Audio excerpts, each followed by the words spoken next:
इस वीडियो में UP triple S C लेखपाल के लिए प्रैक्टिस सेट लेकर आ रहे हैं और इसका नंबर होगा 7वां। अगर आप इस तरह के टेस्ट खुद देना चाहते हैं तो इस ऐप को डाउनलोड करिए। डायरेक्ट लिंक वीडियो के डिस्क्रिप्शन में मिल जाएगा। शुरू करते हैं। यहाँ पर देखिए पहला क्वेश्चन आपके स्क्रीन पर आ चुका है और क्वेश्चन है हिंदी का कि विचित्र के 3 समानार्थी शब्द दिए गए हैं। यहाँ पर एक शब्द है, ये समानार्थी नहीं है और आपको उसी को बताना है। कहने का मतलब ये है कि जो सबसे अलग है उसी को बता देना है। यहाँ देखिए विलक्षण है, अनूठा है, रहस्यमय है और भिन्न है। तो विचित्र का कहा गया है तो यहाँ पर विलक्षण, अनूठा और भिन्न, ये तीनों जो शब्द हैं ये विचित्र के समानार्थी हैं। लेकिन जो रहस्यमय है ये विचित्र का समानार्थी नहीं है, यानी कि पहला का सी वाला विकल्प सही होगा। मीठा का भाववाचक संज्ञा पूछा गया है कि अगर मीठा है इसका भाववाचक संज्ञा क्या होगा।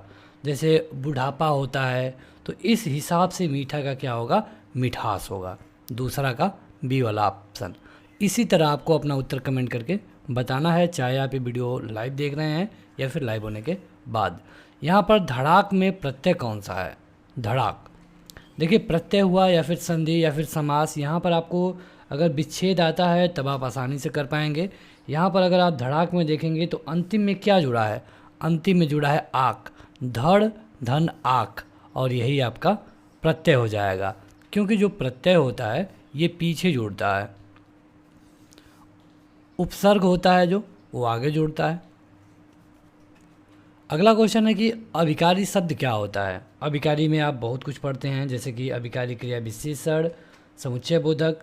तो ये आपको बताना है कि अभिकारी क्या होता है। देखिए जिन शब्दों में रूपों में लिंग, वचन और कारक के अनुसार कोई परिवर्तन नहीं होता है, कोई विकार उत्पन्न नहीं होता है, उनको हम कहते हैं अभिकारी।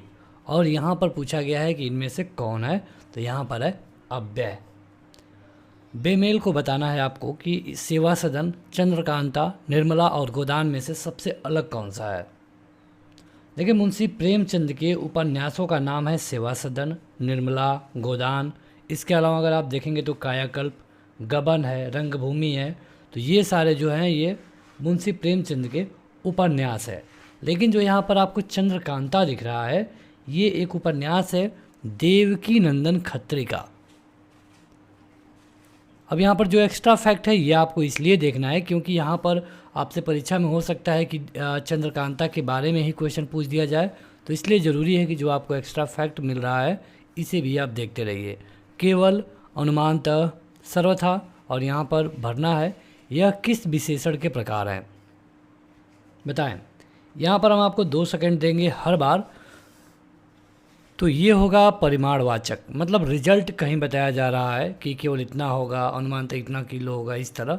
तो ये है आपका परिमाणवाचक। आगे बढ़ते हैं। 7वें और 8वें में आपको बताना है पर्यायवाची। समुद्र का पर्यायवाची क्या होगा। अर्डव, उदक, विश्वम्भर और तुंग। बताइए 2 सेकंड में कमेंट करके। देखिए अगर आप देखेंगे कि समुद्र के पर्यायवाची तो ये होता है अर्डव, कंपति, नदीस, वारिस भी कहते हैं, कहीं कहीं नीर भी कहा गया है, नीर निधि, परावर, रत्नाकर, उदधि, सिंधु भी कहते हैं, अवधि भी कहते हैं। तो यहाँ पर पूछा गया है कि पर्यायवाची बताना है तो ये हो जाएगा आपका पहला वाला ही अर्डव। ठीक है। इसी तरह सौदामिनी का पर्यायवाची बताना है। सौदामिनी मतलब क्या होता है। देखिए जो बिजली होती है उसको हम सौदामिनी भी बोलते हैं। और बिजली के पर्यायवाची क्या होता है, विद्युत होता है, तड़ित होता है, चंचला, चपला, दामिनी, क्रोधा। तो यहाँ पर आपका उत्तर क्या हो जाएगा, विद्युत। बढ़ते हैं आगे और यह है 9वां क्वेश्चन कि बुरा भला शब्द में कौन सा समास है। देखिए समास मुख्यतः 6 प्रकार की होती हैं और यहाँ पर माता पिता, भाई बहन, चोर सिपाही, इस तरह के जो भी शब्द होते हैं जो कि एक दूसरे के विलोम भी होते हैं, तो इन सब में जो दोनों शब्द होता है ये दोनों प्रधान होता है और यहाँ पर होता है द्वंद्व समास। द्विगु समास वहाँ पर होता है जहाँ पर आगे कोई नंबर आ जाए, जैसे कि त्रिरत्न, चौराहा। कर्मधारय वहाँ पे होता है जहाँ पर उपमेय उपमान वाली स्थिति है और तत्पुरुष वहाँ पर होता है जहाँ कारक वाली स्थिति आपको देखने को मिले समास में। पौ धन अन, इसको अगर आप जोड़ेंगे तो क्या बनेगा, कौन सी संधि होगी ये भी आप बताइएगा। देखिए पौ धन अन को अगर आप जोड़ेंगे तो हो जाएगा पावन। ठीक है। और अगर संधि पूछ ले तो ये है स्वर संधि। लेकिन स्वर संधि तो होती है 5 प्रकार की, तो स्वर संधि में ये कौन सी है, अयादी संधि। ठीक है, अयादी संधि। यहाँ पर एक दो चीज़ें हैं जो कि आपको कंफ्यूज करती हैं अगर आप देखेंगे तो, एक पौधन अन होता है और एक पोधन अन होता है। तो बड़ा कन्फ्यूजन होता है कई सारे लोगों को यहाँ पर। तो अगर पौधन अन है तो होगा पावन, और अगर पोधन अन है तो होगा पवन। जहाँ पर पवन और पावन वाला क्वेश्चन पूछा जाएगा, विकल्प में आपको पवन और पावन दोनों विकल्प देखने को मिलता है, और इसीलिए दिक्कत ज़्यादा होती है। आगे बढ़ते हैं, और यह है 11 नंबर, आपको बताना है तत्सम शब्द। अब तत्सम होता है वो शब्द जो कि संस्कृत से हूबहू लिया गया है और उसको हम हिंदी में प्रयोग कर रहे हैं। तो ये होता है तत्सम। चूरन का पूछा गया है, तो चूरन का तत्सम क्या होगा? चूर्ण होगा। क्या होगा? चूर्ण। अब आपसे परीक्षा में पूछा जा सकता है कि चूर्ण का तद्भव बताइए, तो ये है तत्सम और इसका हिंदी मतलब चूरन। ठीक है, तो ये हो गया तद्भव और ये हो गया तत्सम। 12 और से 14 वाले में आपको जो रेखांकित शब्द दिए गए हैं, कहा गया है कि उनके विलोम के लिए 4 विकल्प दिए गए हैं। उचित विलोम बताना है आपको। जैन मत को मानने वालों में श्वेतांबर की बड़ी संख्या है। अब यहाँ पर देखिए कह दिया है कि जो रेखांकित शब्द है, तो आपको पूरा पढ़ने की ज़रूरत भी नहीं पड़ेगी। अगर आपको कहीं मतलब समझ में ना आए तब आप पूरा ज़रूर पढ़िए। यहाँ पर श्वेतांबर का बताना है आपको विलोम। श्वेतांबर क्या होते हैं? श्वेतांबर वे होते हैं जो कि श्वेत वस्त्र धारण करते हैं। ठीक है, तो अगर आप देखेंगे जैन धर्म में तो 2 तरह के लोगों में वो बट गया। एक था श्वेतांबर जहाँ लोग श्वेत कपड़े धारे करते हैं, और एक था दिगंबर जो कि बिना कपड़े के रहते हैं। तो यहाँ पर हो जाएगा आपका दिगंबर। कई सारे शब्द आपको ऐसा दिखेगा जहाँ पर आपको पूरा वाक्य पढ़ने की ज़रूरत ही नहीं पड़ेगी। कई सारा शब्द ऐसा भी होगा जहाँ पर आपको वाक्य पढ़ना पड़ेगा, क्योंकि देखिए ये क्वेश्चन है ये थोड़ा जीके को भी रिलेट कर रहा है। क्योंकि अगर जैन धर्म के बारे में आप पढ़ेंगे तो वहाँ पे साफ लिखा गया है कि बाद में चल के जैन धर्म 2 प्रकारों में बट गया, श्वेतांबर और दिगंबर। यहाँ पर ओजस्वी चेहरा, ओजस्वी का विलोम बताना है आपको। ओजस्वी हम उसको कहते हैं जो चमकदार है। ठीक है, तो यहाँ पर ओजस्वी का होता है कांतिहीन। उत्तरीय, उत्तरीय का बताना है आपको। उत्तरीय देखिए वहाँ पर थोड़ा सा टाइपिंग मिस्टेक है, तो यहाँ पर आप देख लीजिए इस तरह लिखा गया है। कहा गया है कि उसका उत्तरीय उस पर बहुत जच रहा था, यानी कि किसी कपड़े की बात की गई है। उत्तरीय का मतलब होता है ऊपर पहनने वाला, और उसका उल्टा होगा अधो वस्त्र यानी कि नीचे पहनने वाला। 15 नंबर देखते हैं कि मैं खाना खा चुका तब वह आया। ये वाक्य कैसा है? मैं खाना खा चुका तब वह आया, बताएं। ये आपका हो जाएगा संयुक्त वाक्य, क्योंकि एक वाक्य ये है और एक वाक्य ये है। निम्नलिखित में से किस शब्द में उपसर्ग नहीं है? उपसर्ग जो कि आगे जुड़ता है, तो बताइए कहाँ पर उपसर्ग नहीं है? अगर आप देखेंगे तो यहाँ पर अपवाद में अप है, पराजय में पर है या फिर परा है, प्रभाव में भी प्र है, ओढ़ना में कोई उपसर्ग नहीं है, और यही आपका उत्तर हो जाएगा। आक्रोश शब्द का सबसे अधिक उपयुक्त अर्थ क्या है? आक्रोश, आक्रोश का सही अर्थ पूछा गया है। दुख से चीखना, कर्कश स्वर में की जाने वाली भत्सना, विरोध करना और निंदा करना, बताएं। सही उत्तर होगा कर्कश स्वर में की जाने वाली भत्सना। ठीक है, यहाँ पर शेष विकल्प में अगर आप देखेंगे तो थोड़ा बहुत सही हो सकता है, लेकिन यहाँ पर कहा गया है कि उपयुक्त जो ज़्यादा सही हो।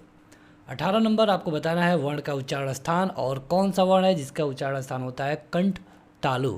किसको कंठ तालु से उच्चारित किया जाता है, बताएं। कंठ तालु से उच्चारित किया जाता है ऐ को। ठीक है, इस तरह के कई क्वेश्चन पूछे जाते हैं, जैसे कि अगर आपसे इसके अलावा ऐ ना पूछ करके ये पूछ ले तो ये भी होता है। अगर आपसे पूछे कि कंठ और ओष्ठ से, तो कंठ और ओष्ठ से होता है ओ और औ। तो जहाँ पर कंठ तालु का क्वेश्चन पूछा जाएगा, चांसेस है कि कंठ और ओष्ठ का भी क्वेश्चन पूछ लिया जाए। जिसका इलाज ना हो सके उसको एक शब्द में आप क्या कहेंगे? मतलब कोई ऐसा रोग हो गया है जो कि क्या है, असाध्य है, जिसका कोई इलाज ही नहीं है। विस्मय अस्थायी भाव किस रस में होता है? अब रस वाला क्वेश्चन देखेंगे तो यहाँ से 1 से 2 क्वेश्चन ही आपके परीक्षा में बनेगा, और ये महत्वपूर्ण भी है। अगर आप देखेंगे अद्भुत रस का, तो इसका अस्थायी भाव होता है विस्मय। ठीक है, अद्भुत। चलिए आप बताइए शांत रस का स्थायी भाव कमेंट करके। शांत रस का स्थायी भाव क्या होता है आप बताइए कमेंट करके। आगे बढ़ते हैं। हनुमान जी की पूंछ में लग न पाई आग, लंका सगरी जल गई, गए निशाचर भाग। इस उक्ति में कौन सा अलंकार है? हनुमान की पूंछ में लग न पाई आग, लंका सगरी जल गई, गए निशाचर भाग। यहाँ पर क्या हुआ है? अगर आप पढ़ेंगे रामायण में तो वहाँ पर तो ये लिखा गया है कि हनुमान जी की पूंछ में जो कपड़ा लपेटा गया था उस पर आग लग गई थी और भयंकर आग लगी थी। बाद में उन्होंने उसी से पूरे लंका को जला दिया। यहाँ पर कहा गया है कि हनुमान की पूंछ में लग न पाई आग। तो यहाँ पर एक तरह से जब किसी भी वाक्य में, किसी भी काव्य में बढ़ा चढ़ाकर किसी बात को रखा जाए तो वहाँ पर होता है अतिशयोक्ति। यहाँ पर शुद्ध शब्द आपको पहचानना है, लिखा गया है ऊपरी लिखित। तो कौन सा सही है? ऐसे क्वेश्चन आपसे परीक्षा में ज़्यादा नहीं पूछा जाएगा, लेकिन 1 से 2 क्वेश्चन आपको देखने को मिल जा सकता है। ये होगा ऊपरी लिखित। 23 नंबर है कि चुनाव क्षेत्रों का पुनः यहाँ पर भरना है, किया जाना चाहिए। दिए गए विकल्पों में से सही का चयन करिए। चुनाव क्षेत्रों का पुनः क्या किया जाना चाहिए? तो ये किया जाना चाहिए परिसीमन, क्योंकि चुनाव क्षेत्रों का क्या होता है? परिसीमन। जब संख्या बढ़ जाती है तो परिसीमन कराया जाता है। निम्नलिखित में से स्त्रीलिंग कौन है? बताएं। स्त्रीलिंग शब्द बताना है आपको। तो ये है अहिंसा। ठीक है, तो ये क्वेश्चन काफ़ी महत्वपूर्ण है। बधु का बहुवचन बताना है आपको। बधु, बधु का बहुवचन अगर आप देखेंगे तो सारे विकल्प आपको सही लगेंगे, क्योंकि बधुएं, बधुओं, बधुएं और बधुएं। बधुएं तो होता ही है। कौन सा बधुएं सही है? यह है बधुएं, ये सही है। तो हिंदी के 25 क्वेश्चन बीत चुके हैं। अब आपके सामने है सामान्य ज्ञान। मैथ वालों के लिए अलग से वीडियो अपलोड होगी। और सामान्य ज्ञान में पहला क्वेश्चन है कि निम्न ब्रिटिश व्यक्तियों में से किसने स्वीकार किया था कि 1857 का विद्रोह एक राष्ट्रीय विद्रोह था? 1857 में जो विद्रोह हुआ काफ़ी इसका प्रभाव पड़ा और ये था डिजरायली। डिजरायली ने कहा कि एक राष्ट्रीय विद्रोह था, हालांकि अंग्रेजी से राष्ट्रीय विद्रोह नहीं मानते थे। तो यहाँ पर जो आपका सही उत्तर होगा ऑप्शन नंबर डी होगा। निम्न को कालानुक्रम व्यवस्थित करना है। इनका जो क्रम है इसको आपको बताना है कि कौन पहले आया, उसके बाद क्या आया। तो आप बताइए। देखिए, अगर आप देखेंगे तो यहाँ पर जो साइमन कमीशन था, सबसे पहले इसको आप देखें तो 1527 में आया। काफ़ी विरोध हुआ। दांडी यात्रा, जब गांधी जी ने नमक कानून तोड़ा तो ये था 1930। अगर डेट देख लें तो 6 अप्रैल। ठीक है। अगर पूना समझौता तो ये गांधी जी में हुआ था, गांधी जी और अंबेडकर के बीच में। तो ये हुआ था 1932 में। और अगर डेट देख लें तो ये था 26 सितंबर। गांधी इरविन समझौता, गांधी जी और एक अंग्रेज़ था उसके बीच में हुआ, तभी जाकर के कांग्रेस सेकेंड गोलमेज सम्मेलन में गई थी। तो ये हुआ था 1931 में और डेट था 5 मार्च। तो बस आप मिला लीजिए खुद से कि आपके अनुसार क्या होगा। तो इसमें से सबसे पहले आएगा साइमन कमीशन। ठीक है, तो साइमन कमीशन के बाद क्या आएगा? साइमन कमीशन के बाद आ जाएगा दांडी यात्रा, और उसके बाद आ जाएगा गांधी इरविन समझौता, और उसके बाद आ जाएगा पूना समझौता। यहाँ पर गांधी जी का जो संवाद हुआ अंबेडकर जी के साथ, वहाँ पे गांधी जी ने हरिजन पत्रिका शुरू की। हिमालय के किस तितली को 88 वर्षों के बाद भारत की सबसे बड़ी तितली होने की उपाधि दी गई है? तो अभी अभी ये किया गया है और ये लगभग 88 साल बाद हुआ है, और ये है गोल्डन वर्ल्ड विंग। हाल ही में WHO के द्वारा घोषणा की गई है कि 2023 के निर्धारित लक्ष्य से पहले ही दक्षिण पूर्व एशियाई क्षेत्र में खसरा और रूबेला को समाप्त करने वाले पहले 2 देश कौन से हो गए हैं? मतलब 2023 तक टारगेट किया गया था कि खसरा और रूबेला को ख़त्म किया जाएगा, लेकिन उससे पहले ही ख़त्म कर दिया गया है श्रीलंका और मालदीव में। इंदिरा गांधी राष्ट्रीय उड़ान अकादमी कहाँ पर स्थित है? यह है रायबरेली में। ठीक है। SEZ यानी कि विशेष आर्थिक क्षेत्र की अवधारणा पहले शुरू की गई थी कहाँ पर? विशेष आर्थिक क्षेत्र की अवधारणा सबसे पहले कहाँ शुरू की गई, यह आपको बताना है, और यह है भारत यानी कि इंडिया। नाटो का फुल फॉर्म पूछा है। अब देखिए, नाटो से क्वेश्चन तो आपसे पूछा ही जाएगा, क्योंकि नाटो को लेकर ही यूक्रेन और रसिया का युद्ध हो रहा है। तो यहाँ पर जो नाटो का फुल फॉर्म है ये होगा नॉर्थ अटलांटिक ट्रेड ऑर्गेनाइजेशन, यहाँ पर लगभग 30 देश हैं, अमेरिका भी है इसमें, और इस तरह का ये एक बड़ा संगठन है। मुंबई हाई किससे संबंधित है? मुंबई हाई यह है पेट्रोलियम। कर्क्यूमिक किससे पृथक किया जाता है? कर्क्यूमिक किससे पृथक किया जाता है, यह आपसे पूछा गया है, और यह है हल्दी से। निम्न में से कौन सा भारतीय कृषि का अभिलक्षण नहीं है? लक्षण नहीं है, भारतीय कृषि में नहीं देखने को मिलता है, तो यह है बड़े फार्मों का आधिक्य। आप देखेंगे तो भारतीय कृषि में क्या है कि लोग प्रकृति पर निर्धारित हैं।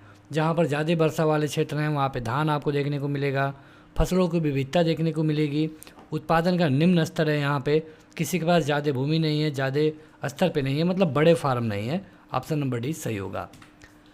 भारतीय संविधान केवल सरकार के लोकतांत्रिक रूप की कल्पना विचार नहीं करता, बल्कि एक लोकतांत्रिक समाज की भी कल्पना करता है, क्योंकि यह इसकी विचारधारा से ओतप्रोत है।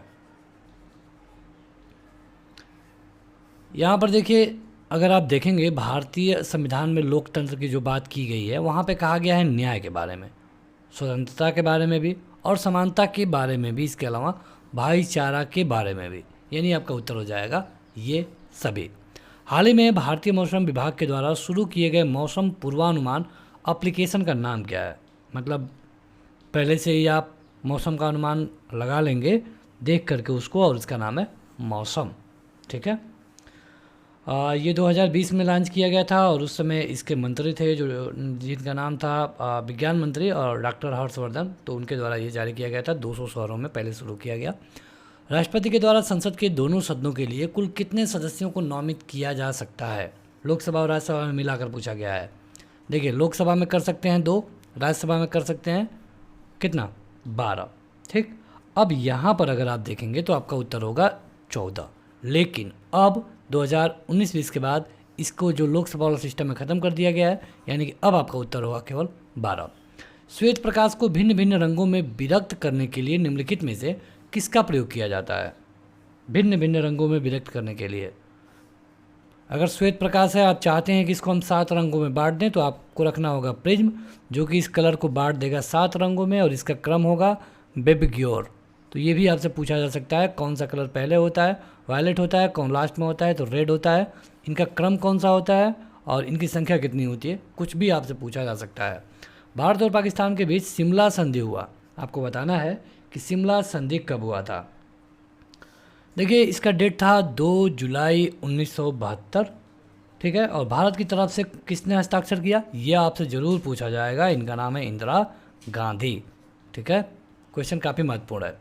अगर अभी तक आपने इस वीडियो को लाइक नहीं किया है तो ज़रूर लाइक कर दें, और अगर आप प्लेलिस्ट चेक करेंगे तो आपको ये पूरी सीरीज मिल जाएगी।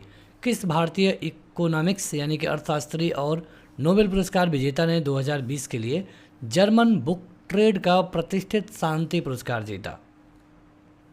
देखिए, क्वेश्चन में कई चीज़ें दे दी गई हैं और ये आपके लिए आसान हो गया है।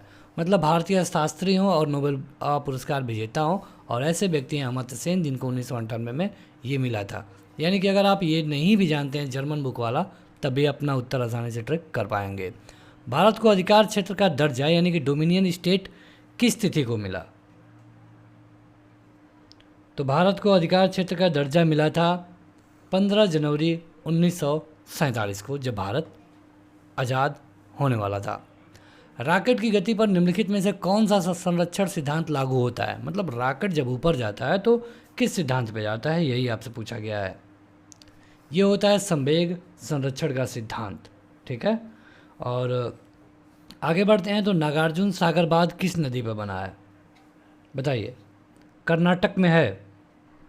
ठीक, और ये है आपका किस नदी पर, यह आपको बताना है। यह है कृष्णा नदी पर।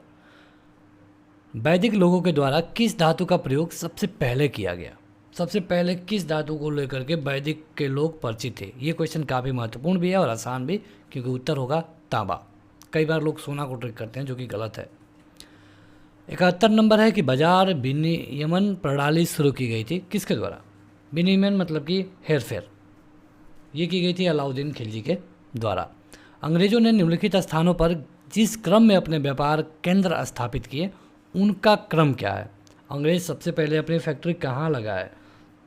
इन्होंने लगाया सूरत में, सूरत में अगर आप देखेंगे तो इन्होंने लगाया 1613 में। इसके बाद लगाया इन्होंने मद्रास में, चेन्नई मद्रास 1639 में। उसके बाद लगाया बम्बई में, जो मुंबई है, 1687 में। और उसके बाद लगाया कलकत्ता में, जो कि है 1698। ठीक है, तो अब आप क्रम समझ सकते हैं इसका। बम्बई और कलकत्ता, ऑप्शन नंबर सी सही होगा। जुलाई 2011 के मुताबिक जो जनगणना के आंकड़े हैं, तो वहाँ पर गांव में रहने वाले भारतीयों का परसेंटेज कितना है? गांव में रहने वालों का ये है 70%। राजा रवि वर्मा किससे संबंधित हैं? राजा रवि वर्मा चित्रकारी करते हैं, यानी कि आपका ऑप्शन बी वाला सही हो जाएगा। कुकी किस राज्य से संबंधित है? बताएं। तो आपका सही उत्तर हो जाएगा मणिपुर। ठीक है, अब आपके सामने ग्राम समाज वाला सेक्शन है और यहाँ पर पहला क्वेश्चन है कि भारत में कुल कितने गांव हैं? तुरंत 2 सेकंड में आपको अपना उत्तर कमेंट करके बताना है। यह है 6,40,930 के लगभग। स्वदेशी हल, स्वदेशी हल क्या है? स्वदेशी हल के बारे में अगर आप सुनते हैं तो स्वदेशी हल मतलब जो कि स्वदेशी मतलब कि अपने देश का ही बनाया गया है, मतलब कि ये जुताई का एक प्राथमिक उपकरण है। ईख की अर्धशाली किस्म फसल अवधि क्या है? जो ईख का अर्धशाली किस्म का ईख होती है, गन्ना होती है, उसकी फसल अवधि वो कितने दिन में तैयार होता है? तो ये होता है 18 महीने में। यूपी में एक लाठा कितने इंच के बराबर होता है? असली ग्राम समाज का क्वेश्चन आपके सामने है, बताएं। एक लाठा, तो एक लाठा है अगर आप यूपी में देखेंगे तो ये है 99 इंच के। ठीक, 5.5 फुट होता है, यानी कि 99 इंच। यूपी का मलिहाबाद किस लिए प्रसिद्ध है? मलिहाबाद, देखिए मलिहाबाद अगर आप देखेंगे तो आमों के लिए ही प्रसिद्ध है, लेकिन यहाँ पर आपका विकल्प है दशहरी आम, पीला खरबूजा, मलिहाबाद बिरयानी और सूती। तो यहाँ पर आपका सही उत्तर हो जाएगा दशहरी आम। निम्नलिखित में से कौन सा ग्रामीण क्षेत्र का जमीनी कर्ता धर्ता है? ग्रामीण क्षेत्र का जमीनी कर्ता धर्ता ये है आपका लेखपाल। बढ़ते हैं आगे। अगला क्वेश्चन है कि निम्नलिखित में से कौन सी नदी यूपी में बीहड़ों यानी कि रवैनी का निर्माण करती है? आपका ऑप्शन है यमुना, गोमती, हिंडन या फिर गंगा। देखिए यूपी में वैसे तो गंगा काफ़ी लगभग 1400 किलोमीटर की दूरी तय करती है, लेकिन यहाँ पर सही उत्तर होगा गोमती, जो कि लखनऊ के पास में है। यूपी में किस प्रकार की मिट्टी अधिक पाई जाती है? अधिकांशतः यूपी में अगर आप देखेंगे तो ये पाई जाती है जलोढ़ मिट्टी। यूपी में किस भूभाग में वार्षिक वर्षा सबसे अधिक होती है? यूपी में सबसे अधिक वर्षा, देखिए जो बंगाल की खाड़ी में जो मानसून आता है, ये भी हिमालय से टकरा करके यूपी में वर्षा करता है। तो इस तरह अगर आप देखेंगे तो यूपी में लगभग 2 मानसूनों से वर्षा होती है, हालांकि गर्मी के दिनों में ज़्यादा होती है, और यह है तराई का क्षेत्र। यूपी के किन जिलों में पटसन की खेती होती है? पटसन की खेती होती है देवरिया और गोरखपुर में। यूपी में पशु कल्याण बोर्ड का मुख्य कार्यालय कहाँ पर है? पशु कल्याण बोर्ड का मुख्य कार्यालय है यूपी में नहीं, भारत में पूछा गया है, तो यह है चेन्नई। वर्तमान में यूपी के ग्राम्य विकास समग्र विकास मंत्री कौन है? अगर आप देखेंगे 2022 के चुनाव के बाद तो जो ग्राम विकास मंत्री हैं इनका नाम है केशव प्रसाद मौर्य, जो कि उप मुख्यमंत्री भी हैं।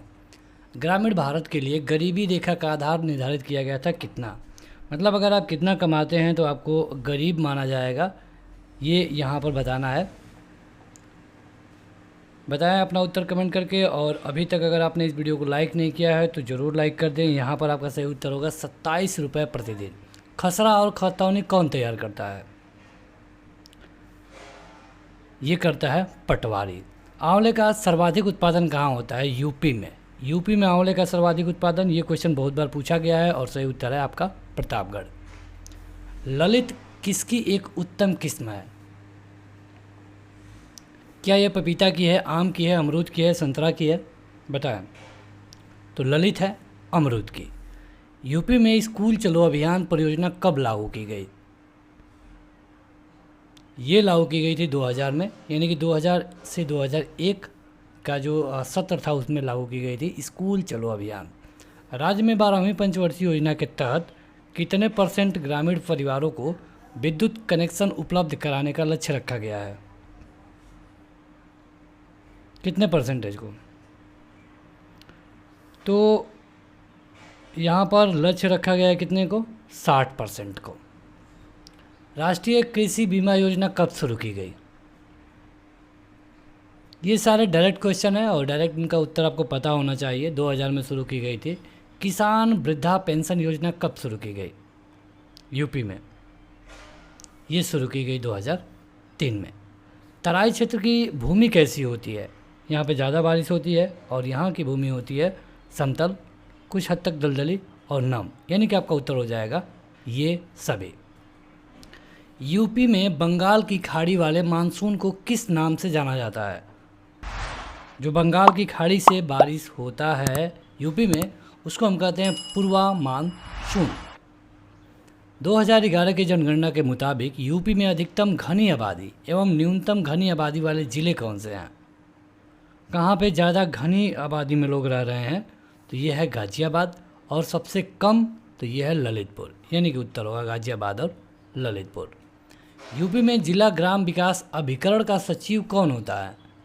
जिला ग्राम विकास ये होता है परियोजना निदेशक।